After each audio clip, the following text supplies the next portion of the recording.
Hai, selamat datang ke channel Cikgu Epon. Cara mudah untuk memahami dan mempelajari bahasa Melayu. Selamat belajar.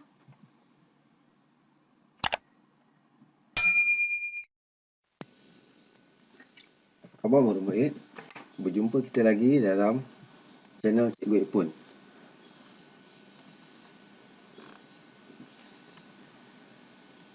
Baik murid-murid, hari ini kita akan belajar mata pelajaran bahasa Melayu. Apakah topik perbincangan kita pada hari ini? Ya, hari ini kita akan belajar tentang kata kerja.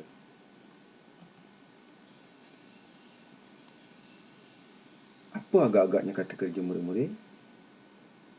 Ada tak murid, apabila cikgu sebut perkataan kata kerja tadi, boleh tak murid-murid bayangkan? Ada tak sebarang idea? Apakah itu kata kerja? Jika ada, bagus. Baik murid-murid, kata kerja adalah kata yang ditambah imbuhan seperti ber, men dan ter di hadapan kata dasar. Apa maksudnya? Maksudnya begini murid-murid. Kata dasar ialah kata asal, kemudian ditambahkan imbuhan ini, ber, men dan ter, dan terhasillah kata kerja.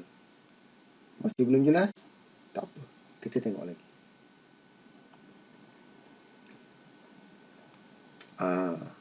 Apakah dia fungsi kata kerja? Ini yang paling penting murid-murid ya. Fungsi kata kerja menunjukkan perbuatan atau aktiviti. Maksudnya ada pergerakan, ada perlakuan, ada sesuatu yang dilakukan. Itulah dia kata kerja. Mesti ada perbuatan atau aktiviti yang menunjukkan pergerakan ataupun sesuatu yang dilakukan. Barulah kita boleh kategorikan perkataan yang ditambahkan imbuhan tadi sebagai kata kerja.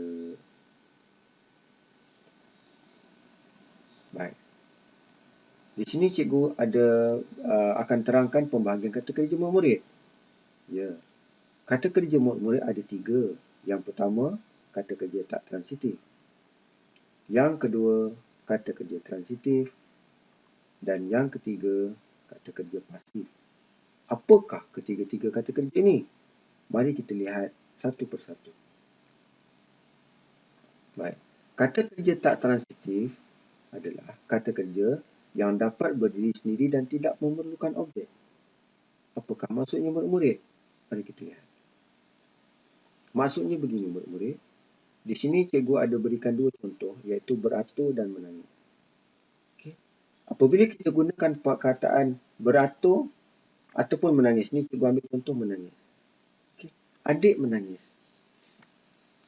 Perlu tak kita persoalkan lagi murid-murid? Menangis apa? Menangis keluar air mata ke? Bila dah menangis, mestilah keluar air mata. Jadi tak perlu tambah objek. Air mata itu ialah objek. Ataupun kita boleh panggil sebagai kata nama. Adik menangis, cukup. Adalah sebab menangis tu. Mungkin nakkan susu ke kalau adik masih kecil. Terjatuh ke, bergaduh ke. Dengan abang atau kakaknya atau dengan kamu. Begitu. Tak perlu tambah kata nama. Seperti contoh air mata tadi. Cukup, adik menangis. Lengkap dah ayat itu. Itulah dia kata kerja tak transitif. Tak perlu objek. Kata kerja ini apabila digunakan, dah cukup jelas dah. Maksudnya apa? Tak perlu disokong oleh objek. Ya. Okey. Kata kerja transitif pula tidak dapat berdiri sendiri dan memerlukan objek. Okey. Berlawanan dengan kata kerja tak transitif tadi. Kata kerja transitif perlu objek. Contoh, makan. Ali makan. Makan apa? Makan nasi. Nampak tak? Nasi itu ialah objek ataupun kata nama. Ali makan nasi. Perlu ada objek untuk menyokong perbuatan Ali tadi. Ataupun membeli. Ibu membeli. Nampak tak ayatnya agak janggal? Janggal maksudnya murid-murid, ayat itu ayat tergantung, ayat tak habis.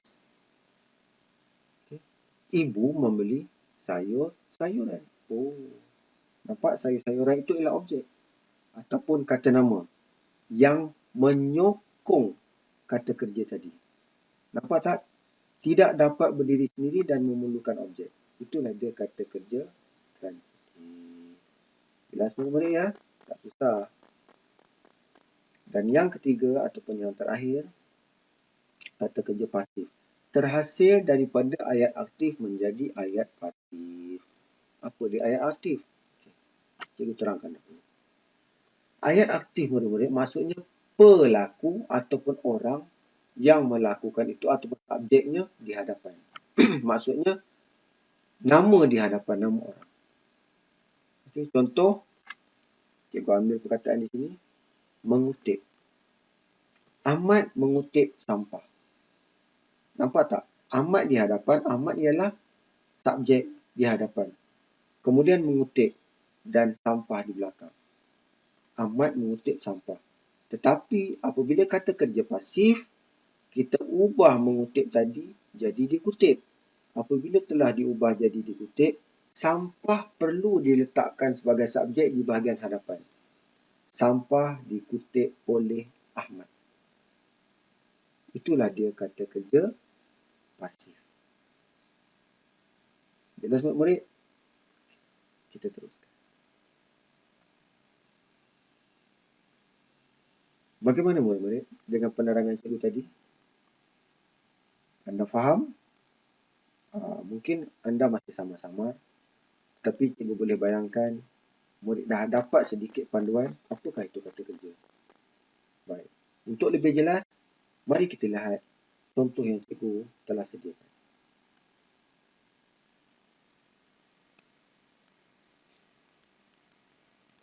Baik. Contoh penggunaan kata kerja dalam ayat murid-murid ya. Kita lihat yang pertama. Yang pertama ialah kata kerja transitif iaitu mengajak. Murid ingat lagi kata kerja transitif apa? Perlu disokong oleh objek. Perlu ada objek untuk sokong kata kerja itu. Untuk di sini kata kerjanya warna merah, objeknya warna biru. Rashid mengajak Siva ke kantin bersama-sama. Cuba murid bayangkan. Jika cikgu tak tambahkan Siva di situ, Rashid mengajak ke kantin bersama-sama. Nampak tak? Perkataan kata kerja itu tidak dapat berdiri sendiri. Perlu ada objek untuk menyokong kata kerja itu. Objeknya ialah Siva, kata nama. Rashid mengajak Siva ke kantin bersama-sama. Contoh yang kedua murid-murid, cikgu letakkan dua kata kerja. Murid-murid kena jelas ya. Dalam satu ayat tidak semestinya cuma satu kata kerja. Kadang-kadang ada 2, 3, 4 dan seterusnya. Lihat pada bagaimana ayat itu dibentuk. Di sini cikgu letak dua kata kerja. Kita lihat yang pertama ialah melihat, yang kedua ialah menebar. Masih lagi kata kerja transitif murid-murid, iaitu perlu ada objek untuk menyokong kata kerja itu. Mari kita lihat. Saya leka melihat. Melihat siapa? Melihat peniaga. Peniaga itu buat apa? Menebar. Menebar tahu murid-murid? Tu. Pusing macam tu. Menebar apa? Menebar roti canai. Nampak tak? Yang biru itu ialah objek yang cikgu tambahkan selepas kata kerja tadi untuk menyokong maksudnya. Jika tak ada kata nama tadi, kata kerja itu agak tergantung, agak kurang jelas. Cuba murid bayangkan, saya melihat itu menebar. Apanya? Melihat siapa? Menebar apa? Murid nampak?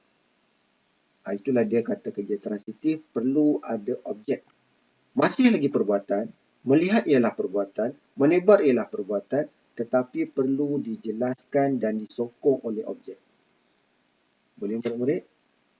Kita lihat contoh yang ketiga. Baik, contoh yang ketiga, berlumba. Berlumba ini murid-murid cikgu letakkan sebagai kata kerja tak transitif. Berlainan dengan contoh 1 dan 2 tadi. Baik. Apa beza kata kerja tak transitif? Tak perlu ada objek untuk menyokong kata kerja itu. Ya, mari kita lihat contoh yang kedua. Ayat contoh yang cikgu telah bina. Abu dan Ali berlumba. Tahu dah, kalau berlumba maksudnya bersaing murid-murid. Kalau berlumba maksudnya bersaing ataupun sedang bertanding. Tak perlu tambah apa-apa di belakang. Jelas? Baik, kita teruskan. Contoh yang keempat murid-murid, cikgu letakkan kata kerja.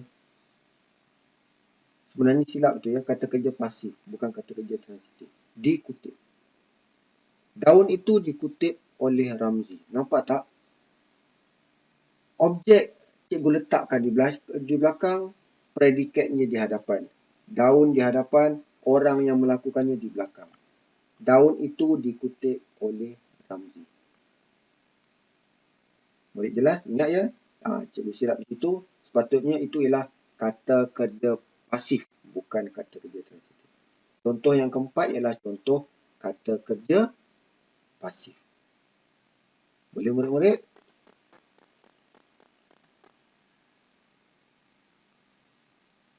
Baiklah murid-murid. Tahniah cikgu ucapkan kepada anda kerana anda telah menonton video ini sehingga ke akhirnya. Mudah kan kata kerja? Tak susah murid-murid. Jangan kamu keliru dengan pembahagian kata kerja itu. Sama ada kata kerja aktif, kata kerja transitif, kata kerja tak transitif dan kata kerja pasif. Yang penting, kamu perlu ingat satu perkara. Kata kerja ialah perkataan yang menunjukkan perbuatan. Biasakan membina ayat, mengolah ayat, kamu akan biasa. Dan akhirnya kamu akan jelas pembahagian itu. Sebenarnya murid-murid pembahagian itu cuma untuk membezakan sama ada ayat itu lengkap atau tidak. Itu sahaja. Okey, murid-murid jelas? Sekali lagi cikgu ucapkan tahniah kerana murid telah sampai ke penghujung video ini dan cikgu harap murid benar-benar faham apakah itu kata kerja. Selamat belajar, selamat maju jaya dan jumpa lagi. Bye.